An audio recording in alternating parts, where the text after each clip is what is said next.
So while the NBA world is raving about Benedict Mathurin and Paolo Banchero's first week performances, as rightfully so, they've been putting on some great shows. There's a rookie out in Detroit that really hasn't been getting the same love as those guys, the same media attention, while putting together some really good to amazing performances, and that is Jaden Ivey. The fifth pick in this past NBA draft so far in his first week in the NBA has put together two 17 performances and one 90-point performance.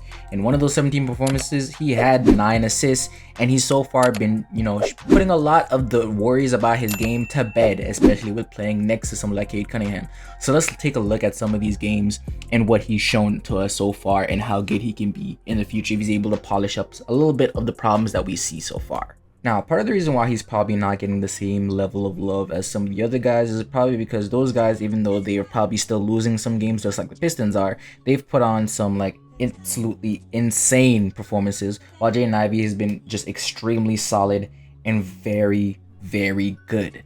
But in the past couple games that he has played in the NBA, he's shown some of the negatives that people thought were in his game are not as big and glaring as they see, and some of the positives are actually a lot better than people ever expected them to be.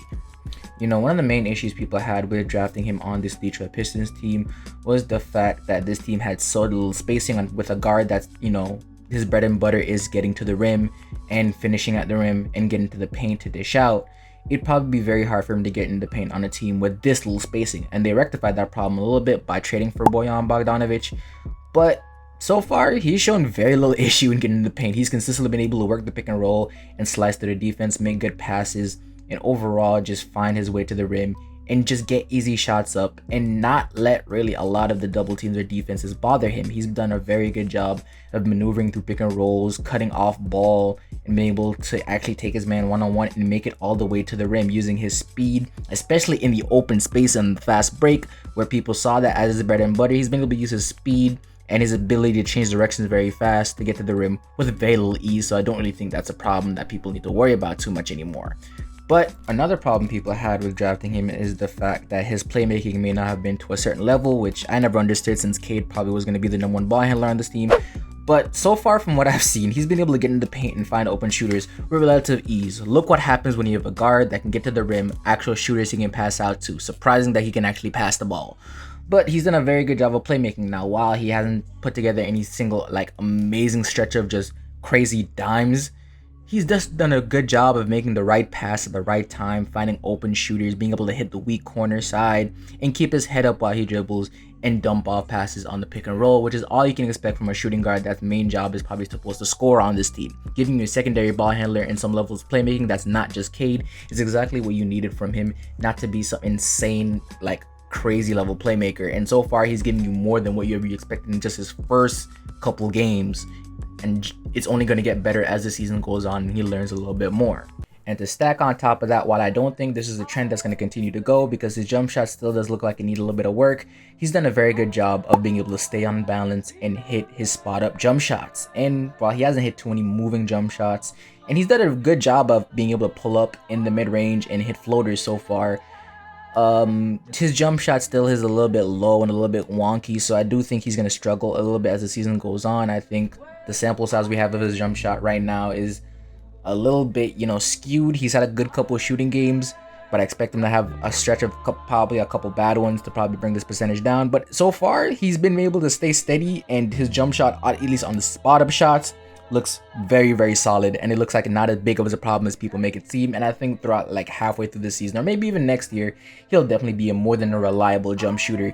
And that's the main problem people had with drafting him here, is that can his jump shot develop to a certain point where he can be consistent in the NBA level, and he's already showing that should not have been that big of a question. The work ethic he showed in college, and people rave about him, he's brought it to the NBA, and he's improved much more since the last time you saw him, especially in the summer league, which is surprising. Now, if he's doing all these good things and he's putting on these much stretch of great performances, there's a reason why the Pistons are still kind of losing, and that is defense. While his defense isn't as bad as people made it seem, and it's not as bad as I expected it to be coming in, it's still a negative. But it's a slight negative, but it's still a negative. He does a good job of staying within the passing lanes, and he's very disrupting, and he does have some nice hands. But he's also, again, pretty small, and he does get bullied a lot, and he doesn't do a good job sometimes of keeping his hand out the cookie jar But with his speed and agility, he's able to move his feet pretty well, and he's able to guard guards that are his size. But again, it's the NBA, and we're playing positionless basketball, so a lot of nights, you're going to be guarding guys that are 6'4" to 6'6" at any guard spot, and he's going to get bullied a little bit on that end. But I don't think it's as big as a problem. He shows effort, and as his time in the league goes on, he puts on a little bit more muscle, and guys aren't able to push him around as much more. I don't think he'll ever be an elite defender, but he'll definitely be in a neutral on that end where you don't have to worry about him and you don't have to hide him on the defensive end, which is definitely a positive to what people thought was coming in the league, which was a negative defender throughout his career. And of course, he's not the only one that's shown out. Jalen Duren's shown some great performances. Also, Cade Cunningham has come back and he's shown that he's probably much better, and the strength he put on is being put to good use. So overall, I think this Pistons team will be definitely fine. I still think they have a chance to fight for a playing spot going into playoff time. And I do think as the year goes on and these guys learn to play together a little bit better, Saddiq Bey finds his footing. But as the year goes on and these guys get better, gel together, learn the league a little bit more, I think they'll pick up some pace and win a couple stretch of games as the time goes on. So far, this team's future perfectly set in stone. Point guard at Cade Cunningham, who's a great shooter so far, great playmaker, great finisher at the rim, strong already. Jaden Ivey, who's a great slasher at the rim and a great scorer already. And then you have the bigs down low, that in Isaiah Stewart or Jalen Duren, that's already shown crazy potential. And then you have the shooters and scorers out on the wings, like Saddiq Bey, or just a straight shooter like Bojan Bogdanovic. This team has more than enough to really get better. And in the next draft, they're probably going to have another lottery pick. So who knows who they pick up then. But overall, I really love what I'm seeing so far from this team. I still have them on my league pass, and I'm watching them throughout the entire season.